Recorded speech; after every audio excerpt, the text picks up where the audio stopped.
সে কাঁদছে না কেন? বলে যে মওলা তোমার হুকুমের অপেক্ষায় আছে, তোমার হুকুমের অপেক্ষায় আছে, তোমার হুকুমের অপেক্ষায় আছে, তোমার আদেশের অপেক্ষায় আছে। রব বলে যে তার পেটে খিদা, সামনে খাবার, খাচ্ছে না কেন? বলে যে মওলা তোমার খুশি করার জন্য। তার হাতে শক্তি থাকা সত্ত্বেও সে তরমুজকে স্পর্শ করছে না, বুকে তৃষ্ণা থাকা সত্ত্বেও লেবুর শরবত, ট্যাঙের শরবতকে সে স্পর্শ করছে না। মওলা তোমাকে খুশি করার জন্য। রব বলে আমার বান্দা আমাকে খুশি করার জন্য রমজানের রোজাকে আপন করে নিয়েছে। ফেরেশতা এটার প্রতিদান তোমরা লেখিও না, এটা আমি আল্লাহ আমানত রেখে দিলাম। আমার বান্দা যখন হাসরে আসবে আমি আল্লাহ নিজে এটা দান করব। আজিবি বলেন সুবহানাল্লাহ।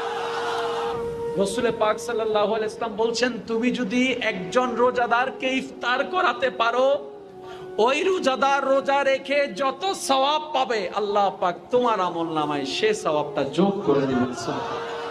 এবার সেই একজন, আপনি কি যখন একজন রোজাদারকে, অপরিচিত ব্যক্তিকে ডাকি নিজের ঘরে, নিজের রুমের মধ্যে, নিজের সামনে রুমের মধ্যে, নিজের দোকানে বসায় যখন ইফতার করাবেন, আপনাকে প্রশ্নকারী প্রশ্ন করবে, তুমি কি তাকে চিনো? আপনি বলবেন না। আপনার পরিচিত? বলে যে না। তাহলে আপনি এখানে ওনাকে ইফতার করালেন কেন?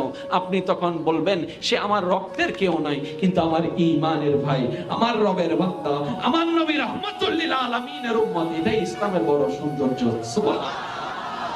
তাহলে ইফতার করানোর দরকার। জোরে বলেন ইফতার করানোর দরকার। আরেকটু জোরে বলেন ইফতার করানোর দরকার। এবার এই হাদিস শোনার পরে সাহাবায়ে কেরাম বললেন, ইয়া রাসূলুল্লাহ, ইফতার করানোর জন্য যা কিছু দরকার, আমরা তো গরিব মানুষ, সবার কাছে তো এত কিছু নাই। রাসূল বলছেন, পারলে একটা খেজুর দিয়ে ইফতার করাও।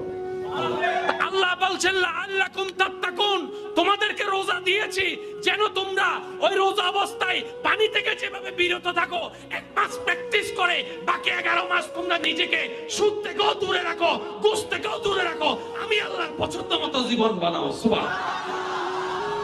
ওই শিকাটা শিকার জন্য তোমাদেরকে আমি রমজান দিয়েছি।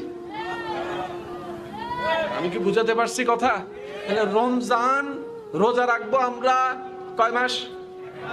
জোরে বলেন না, কয় মাস? যদি সেটাকে রাখার মতো রাখতে জানি, নফসানিয়তের উপর কন্ট্রোল আনার মতো আনতে জানি, আল্লাহ চাহে তো আমাদের পঞ্চ ইন্দ্রিয় দ্বারা যত প্রকার খারাপি কাজ হয় সেটাও আস্তে আস্তে ভেনিশ হতে থাকবে। আমাদের ভিতরে ওই নেকি আমলের নূর আসতে থাকবে। চিৎকার দিয়ে বলেন সুবহানাল্লাহ।